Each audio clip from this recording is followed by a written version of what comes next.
Guys, hindi po ako electrician. Ako po isang full-time businessman. Susubukan ko lang pong ayusin yung electric pan kong nasira. At saka, panoorin nyo na lang po para makita rin ko tama o mali yung ginagawa ko. Subok na po ito guys. Yan, tinanggal ko muna kasi baka makurinta ako. Ayan guys, isimula ko na po yung pagkulikot. At susubukan ko rin yung nakita ko yung discarte, nalaman kong konti lang, medyo konti na discarte para maayos yung electric pang biglang huminto yung pag-ikot. And guys, wala ko gawin is titingnan ko yung wire dyan sa baba, sa ilalim ng kanya dyan, kasi titingnan natin at hanapin natin yung wire na hindi nakakonekta sa mga switch nya. Yan guys, kinukulikot na po natin, tinatanggal yung mga wire. Yan guys, yan na po, kunting lang at matatanggal na lahat ng mga tornilyo. Guys, paalala ko lang po, hindi po ako electrician. Ako po isang negosyante, full-time businessman na walang magawa sa ngayon. Kaya yan, susubukan kong kulikitin yung aking electric fan na nasira. Ayan na po guys, malapit na.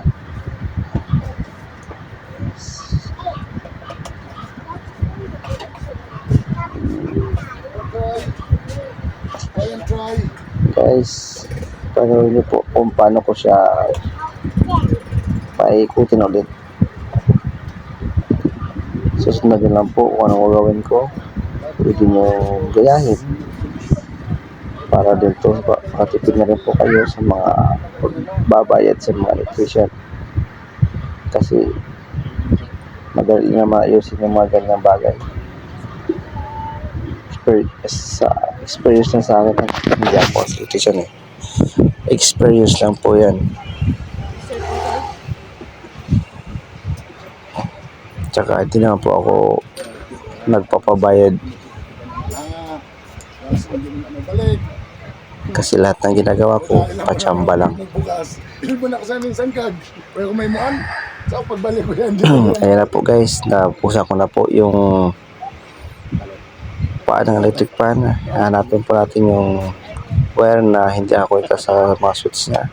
Yan po, yan, yung dalawang wire na yan, yung itim at saka blue. Hanapin natin yung wire na diretso sa kanyang motor para machilatin. Yan po, yung black na wire, yun po yung direkta sa motor nya. Yan po ang hanapin natin dun. Yun, papunta na yun. Yung nakakong wire, yun ang papunta sa motor nya. Yan po ang motor nya. Tsaka yun, yan po. Ang gagawin natin is buksan natin yung wire na puti na nakabalot sa mga wire dyan, nakakonekta sa motor nya. Yan po, kinukulikot naman natin yung tornilyo dyan sa motor nya, yung nakakabit sa wire. At saka babalatan natin yung wire na yan para makita natin yung laman. Ang laman ng wire dyan is paiba-ibang kulay po, pero isa lang ako natin dyan, yung itim, kasi yun ang nakakonekta dun sa switch nya, dun sa switch na galing sa paa. Yung wire na hindi nakakonekta sa switch pala. Yan guys, babatan ko na yung nakabalot na rubber sa mga wire. Ayan po. Ayan, babatan ko na po.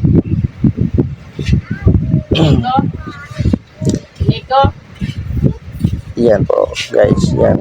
Ayan po, yung laman ng wire halos yun, ito na wire, yun ang hanapin natin dun. Hanapin natin doon yung wire na yan. Yung itim. Doon. Yan. Yan. Tinaw. Yan. 5 wire iron dyan. Yun ang black. Yun ang black. Ang gagawin natin dyan is puputulin natin yan. Puputulin natin. Yan. Puputulin. Tsaka balatan. At lagyan na natin yan ng dudugtungan din natin yan ng kapirasong wire. Kapirasong wire dudugtungan natin yan. Diyan sa pinutol natin balat. Pinutol natin wire. Yung wire na yan, galing yan sa baba, papunta yan sa motor. Pinutol na natin yan. Tsaka dudugtungan lang. Ang pagdugtong natin, yung galing nyo sa galing sa paa niya, yan ang dudugtungan natin. Dudugtong natin yan at saka itatap natin dyan sa kapasitor niya. Yan po, yan. Yan na po. Kumuha na po ako ng kapirasong wire at saka idudugtong ko po yan. Ito lang po, ito lang. Yan po. Idudugtong ko na po yan sa yung galing yan sa paa. Papunta yan sa pinutol ko na galing sa yung konektado sa paa dyan, yung itim. Pinutol ko at saka idudugtong ko yan din sa kapasitor. Yan. Yan po ang kapasitor niya. Idudugtong ko po dyan. Babalatan ko po yung isang wire ng kapasitor. At saka pwede ka rin yan na po. Hanapin mo lang po dyan yung tamang ikot niya kasi kung pagkamali ka dyan, posible yung ikot niya dudugtong mo is kubaliktad. Yung exhaust na yun. Pero pwede mo rin siya ipalit sa kabila. Pag may exhaust yung nabuksan mo, pwede mo lipat sa kabila para yung ikot niya is para rin sa electric fan. Kasi pag nagkabaliktad ka, yung mangyari dyan, para exhaust pa na siya kasi yung ikot niya is pabaliktad. Yan po. Tinudugtong ko na po. Pagkatapos natin idugtong, susubukan po natin. Susubukan na po. Make sure po na hindi natin mahawakan yung binalatan natin na wire at tugtungan kasi hindi pa nakapag-tape yun. Baka makurente tayo. Yan guys, sinubukan na natin. Pinaikot. Gumagana yan guys. Pero hindi makita yan. Tika lang, lagyan natin yan ng kapay. Lagyan natin yan lagyan natin yan ng yan yung kanyang kapay para makita natin yung kung umikot siya. Yun guys, nabalik ko na yung kapay para makita natin umikot. Tignan natin kung tama ang dugtong natin. Tignan natin kung gagana na siya.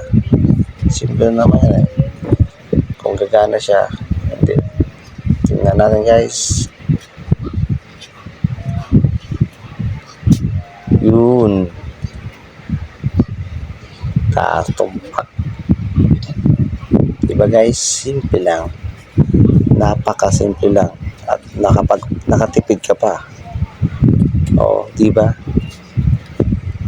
Kaya guys, kung meron ka natutunan sa video ito, just follow share lang po. Kunting kalaman naman yan eh. Hindi naman yan pwede pagdamot. Para din makatulong sa kapwa natin mga mahirap na walang pambayad sa pagpapayos.